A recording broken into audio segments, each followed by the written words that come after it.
berlomba-lombalah untuk jadi teladan bagi bangsa ini. Kita udah haus loh, terutama generasi muda kita nggak punya contoh teladan yang baik yang datangnya dari para politisi.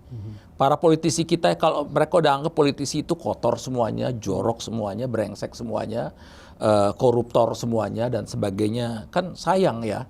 Jadi ada alangkah baiknya sekarang jadikanlah diri kita punya komitmen kebangsaan, tapi sekaligus kejujuran, integritas yang luar biasa ketika you dipercaya oleh masyarakat ini. Jadi jangan ego, selfishness, kepentingan diri sendiri.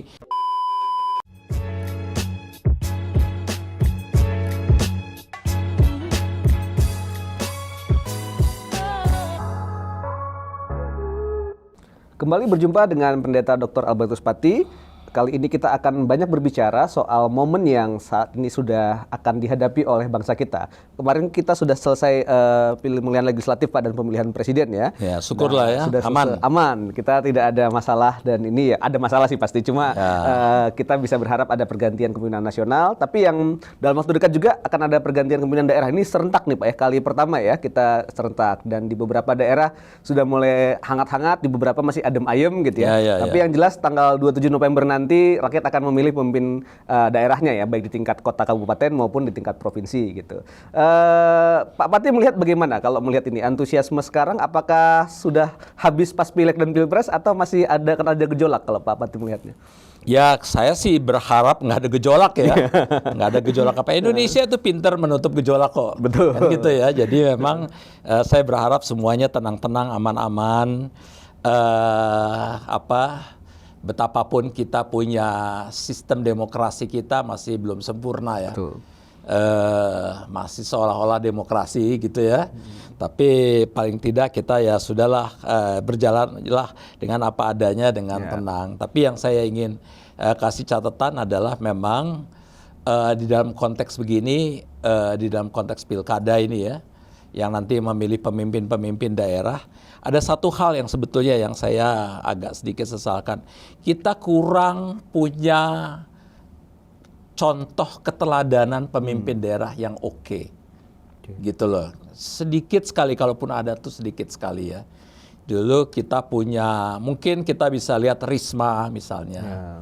Oke, saya dulu benci banget kalau disuruh ke Surabaya. Tapi setelah Risma ini, wah Surabaya naik maju, berkembang dan sebagainya. Kita punya contoh keteladanan, misalnya ada beberapa juga bupati yang bisa mengangkat ekonomi rakyatnya misalnya. Ada 1-2, tetapi sayangnya mereka ini kan belum tentu naik juga karena tergantung ikatan mereka dengan pimpinan pusat partai ya. Karena yang you butuhkan sekarang bukan cuma prestasi yang bagus, komitmen, integritas yang bagus, you punya nggak jalur ke partai atas, kan gitu ya. Kalau lo penjahat, jelek, koruptor, segala macam, kalau lo punya hubungan baik dengan di atas, ya sudah, you bakal dipilih oleh partai ya. Untuk untuk ikut running di dalam pemilihan pilkada. Jadi memang kita ini ada situasi di mana sebetulnya partai kita tidak terlalu menjawab kebutuhan masyarakat, karena partai lebih banyak memikirkan kepentingan partai, memikirkan lebih sempit lagi kepentingan ketua partai. Kan gitu ya, karena partai-partai ini kan banyak milik dari ketua umum ya. Jadi apa kata ketua umum, bukan apa kepentingan kebutuhan masyarakat, tapi apa kepentingan ketua umum. Jadi memang bangsa kita ini disandera oleh partai sebetulnya.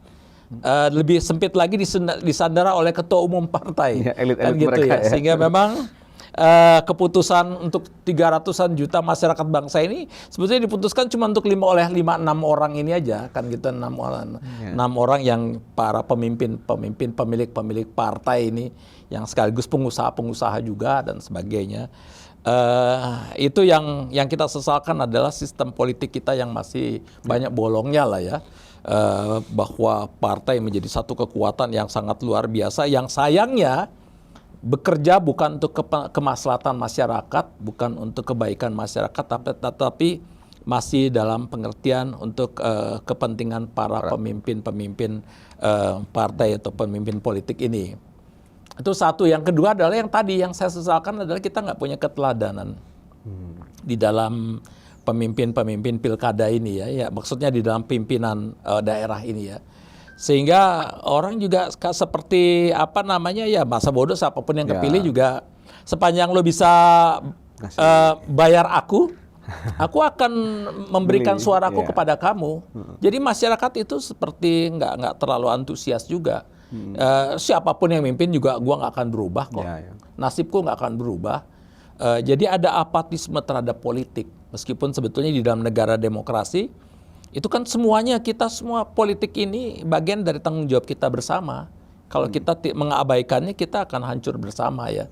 Tapi kan masyarakat sudah muncul tiba pada satu situasi di mana ya nggak ada gunanya siapapun yang kepilih ya gue gini-gini juga. Yang kaya kan dia juga, kan gitu ya. Yang main nanti dia juga. Proyek-proyek nanti jatuhnya ke dia juga.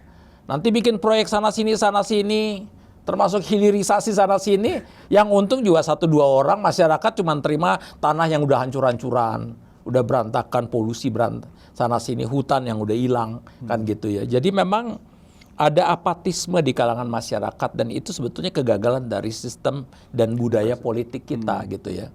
Jadi oleh karena itu sekali lagi pada saat ini di dalam konteks perhelatan nanti pilkada nanti, saya sih berharap ya nanti siapapun yang terpilih berlomba-lombalah untuk jadi teladan bagi bangsa ini. Kita udah haus loh, terutama generasi muda kita nggak punya contoh teladan yang baik yang datangnya dari para politisi.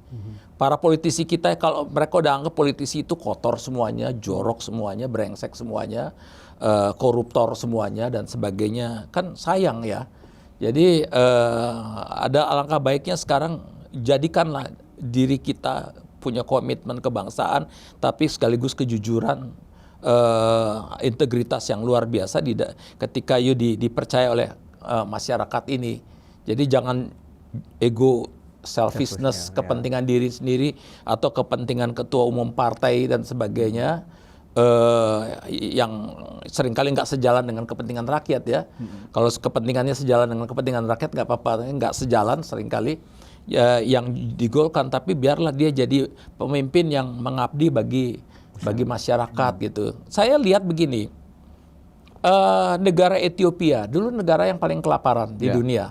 Ya, pernah kita masih ingat di mana TV mengangkat manusia yang udah dilalat-lalatin karena sudah saking kena busung laparnya setengah mati. Tapi sekarang Ethiopia itu negara yang subur, negara yang bagus ya kan gitu, berkembang secara ekonomi dan sebagainya. Karena pemimpinnya memberikan teladan yang baik. Ya, pemimpinnya itu berpikir untuk kemaslahatan masyarakat, keadilan masyarakat. Jadi dari satu negara yang efek dari konflik bersaudara, negara yang pernah mengalami kemiskinan semiskin-miskinnya, sehancur-hancurnya, sekarang justru jadi negara yang bagus banget ya. Hanya di dalam sekitar 20-an tahun. Kan gitu ya. Indonesia kan jangan sampai Indonesia jadi Ethiopia dulu lah. Kan gitu ya. Jadi oleh karena itu pesan saya kepada para pemimpin atau nanti mereka yang mau bertarung di dalam pilkada, kalau you masih berpikir untuk kepentingan diri Anda sendiri, kalau berpikir untuk egoisme, cuman berpikir untuk dapat jabatan politik, berpikir cuma untuk kaya, lebih baik nggak usah bertarung deh, karena you jadi setan nanti saja. You akan nggak jadi berkat bagi masyarakat dan bangsa. Ya lebih baik nggak usah bertarung lah, kan gitu. Oleh karena itu jujurlah pada diri sendiri. Apakah saya bertarung ini untuk kepentingan masyarakat atau untuk kepentinganku atau untuk kepentingan cuman sekedar partai, ketua partai? You harus berpikir untuk kepentingan bangsa ini. Ya. Secara prosedur kan memang benar Pak ya, kita udah sangat kompleks lah ya dalam demokrasinya ya. Kita punya pilkada, kita punya pileg, kita punya mekanisme lah katakan yang punya demokrasi gitu.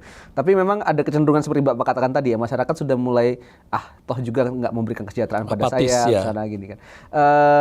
apa yang kita bisa harapkan ya Pak? Maksudnya kan kalau tetap seperti itu kan kemungkinan besar nanti akan diambil oleh kelompok-kelompok yang katakanlah orang-orang yang tidak peduli pada kemaslahatan semua, malah untuk keuntungan pribadinya gitu ya. Nah, kritisi seperti apa yang kita bisa tumbuhkan Pak untuk masyarakat, untuk kita juga nanti kan pasti para pemilih ya, dan juga para calon-calonnya yang tadi katakanlah kalau nggak gara-gara disetujui ketua besar partai, biasanya yang populer yang ini ya, yang artis atau yang apa diangkat gitu ya, seperti itu. Itu yang kayaknya kita perlu merefleksikan ulang sih Pak ya. Kita bisa apa kira-kira di tengah kondisi yang demikian kalau Bapak? Ya kalau saya sih berharap pada kaum intelektual ya. Saya sih berharap pada kelas menengah ini ya yang kritis. Karena kelas menengah kaum intelektual ini yang sebetulnya mesti punya jiwa kritis ini jangan sampai di dalam kondisi masyarakat yang seperti ini yang bisa menghancurkan kita sebagai sebuah bangsa, itu justru dia terhanyut di dalam arus kebobrokan ini, mentalitas kayak beginian ya. Oleh karena itu mereka harus punya daya kritis yang memang memihak pada kepentingan masyarakat, pada keadilan, pada kesejahteraan, pada perdamaian dan sebagainya.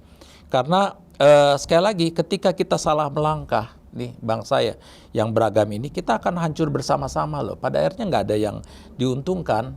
Ya, jadi oleh karena itu yang kita butuhkan sekarang adalah orang-orang yang betul-betul punya integritas, orang-orang yang punya kejujuran yang luar biasa, yang memang sungguh-sungguh bisa diandalkan untuk melakukan perubahan-perubahan yang positif bagi bangsa ini. Karena kita ini sebetulnya kalau dipikir-pikir kita ini mengalami krisis di dalam konteks krisis mentalitas kita mengalami krisis loh. Kita bukan pekerja keras. Kita bangsa yang memang kalau ada peluang sepanjang itu menguntungkan kita memanfaat, menerabas saja. Kan gitu. Lihat di jalan-jalan raya kan. Kita bangsa yang feodal, yang berpikir mau naik ke atas kan gitu ya.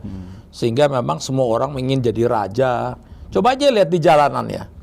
Kalau di jalanan sedikit-sedikit ada mobil yang pakai strobo itu ya. Strobo itu ngiung-ngiung banyak sekali pejabat kita ini ya. Dan semua orang merasa penting. Tiba-tiba semua orang merasa penting. Dia nggak tahu bahwa yang nyupir-nyupir yang nggak pakai strobo itu ada yang jauh lebih penting yang nggak mau menggunakan kayak gituan. Tapi sekarang saya kadang-kadang lewat dikit-dikit suara strobo itu.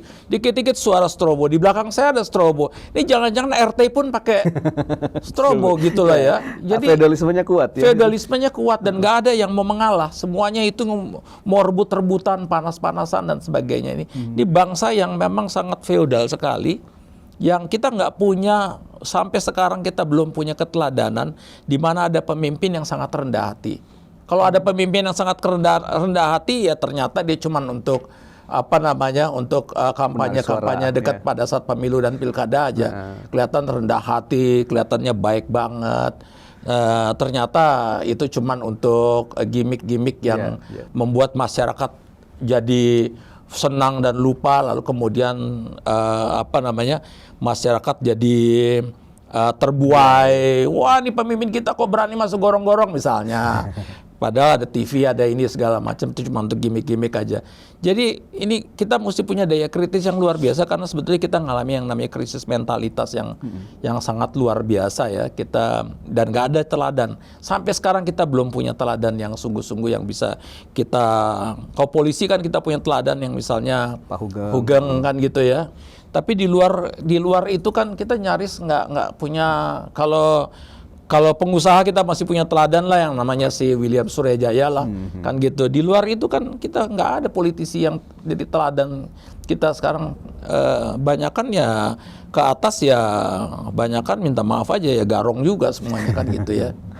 Iya Pak. Jadi tapi kita perlu menumbuhkan harapan itu ya supaya kita tetap bisa melihat dan kritisme tadi supaya betul. Ini dan terus terang saja memang calon-calon dari semua yang maju nggak semuanya baik. Maksudnya kita punya kategori yang sangat sempurna ya. Rata-rata mungkin punya kekurangan seperti yang kita katakan tadi. Tapi masyarakat yang kritis saya kira bisa membantu untuk kita bisa punya kualitas demokrasi yang lebih baik. Tidak hanya sekedar prosedurnya, hanya sekedar ada pilkada gitu ya. Tapi bisa untuk semuanya ya. Bisa untuk membangun kemaslahatan buat masyarakat tadi. Itu yang saya kira kira penting ya. Kalau Pak Patih doanya apa nih menjelang pilkada kali ini? Nggak, saya sih doanya cuma satu aja, bahwa saya nggak berharap terlalu banyak pada para politisi kita. Jujur aja, saya udah pada titik nggak terlalu berharap banyak pada politisi kita. Yang saya berharap adalah kekuatan-kekuatan di dalam masyarakat itu bangkit bersama-sama. Selama ini dijadikan objek oleh para politisi, oleh para pemimpin-pemimpin ini, dan akan selalu dieksploitasi terus-menerus.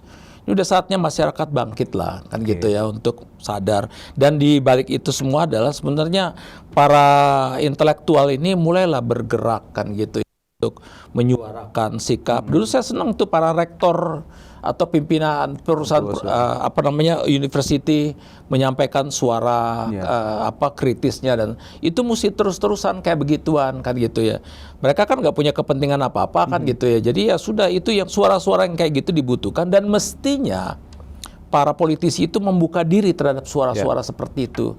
Ketika mereka sadar bahwa saya ini kurang, saya perlu dikritisi, saya perlu dikoreksi. Ketika mereka punya kesadaran itu, dan demokrasi memang memungkinkan itu ya, memungkinkan adanya suara kritis dan suara kritik seperti itu ya, koreksi seperti itu. Demokrasi sistem yang memungkinkan untuk itu. Membuka dirilah terhadap itu, kan gitu ya, supaya memang ketika mereka memiliki tanggung jawab di dalam mengemban tugas yang diserahkan oleh rakyat kepada mereka, mereka sungguh-sungguh mampu menjalankannya dengan maksimal, kan gitu ya, di dalam segala kelemahan dan keterbatasan kita, tapi mereka bisa menjalankannya dengan maksimal. Jadi oleh karena itu memang kita selalu harus membutuhkan siapapun ya. Saya pendeta pun butuh suara kritis dari jemaat ya, karena kita semua harus sadar kita manusia yang tidak sempurna. Kita butuh suara kritis, suara koreksi, suara itu supaya memang yang menolong kita untuk tetap menjaga kemanusiaan kita. Ya, itu jadi pesan yang sangat realistis saya kira ya untuk pilkada kali ini, Pak ya. Gitu. Jadi baik para akademisi, rekan-rekan yang di pemerintahan, maksudnya birokrasinya, terus calon-calon yang maju, kelompok-kelompok kritis di masyarakat perlu untuk terus bersuara ya, untuk menyampaikan hal ini, dan kita sadar realitas itu bahwa kita butuh kritik, kita perlu saran, kita perlu masukan, baik yang keras, baik yang lembut, untuknya semuanya disatukan dalam konteks ini, bahwa kontestasi pilkada ini hanyalah sebuah momen saat ini gitu ya, tapi kita terus-menerus bisa membuka suara kritis untuk hal yang demikian. Ini juga teguran juga buat para politisi ya gitu ya, pemimpin partai sebisa mungkin harusnya menghadirkan kader-kader yang memang relevan dan menjawab kebutuhan masyarakat. Tapi juga kritisme juga buat kelompok masyarakat supaya tetap menyuarakan suara kritisnya sebagai bagian dari demokrasi. Itu pesan yang sangat realistis saya kira buat pemilu kada 2024 27 November nanti yang serentak dilakukan di seluruh daerah di Indonesia. Oh, kalau ada satu sedikit lagi yang kayaknya perlu ditambahkan, biarlah partai politik itu memilih yang memang punya integritas dan mampu jadi pemimpin yang baik, bukan pemimpin yang orang-orang yang mau bisa bayar mereka, kan gitu ya. Kalau enggak nanti terjadi lingkaran setan di mana politik uang yang besar, politik uang terus. Ya, itu jadi hal yang kita perlu concern sekali teman-teman. Jangan sekedar mau dibeli suaranya dengan 50.000, 100.000 gitu ya. Itu harus case bahwa semuanya. Biaya politik yang mahal itu harusnya bukan karena beli-beli kayak gitu, tapi justru yang lebih baik lagi adalah biaya untuk pembangunan ke depannya buat kemaslahatan segitu banyak orang, kelompok-kelompok yang selama ini belum dapat perhatian dari pemerintah, belum dapat perhatian dari pembangunan. Terima kasih Pak Patih sudah berbagi bersama kita. Terima kasih untuk rekan yang menyimak. Ini jadi bekal kita bersama menghadapi pemilu kada 2024 yang serentak dilakukan di berbagai daerah di Indonesia. Sampai jumpa dalam bahasan-bahasan berikutnya yang akan terus menggali tentang kekristenan, tentang keindonesiaan, dan apa yang menjadi ruang hidup kita bersama. Semoga kita bisa berbagi dan selalu memberikan manfaat yang penting buat bangsa kita. Terima kasih untuk semuanya. Sampai jumpa di pembicaraan berikutnya. Dadah.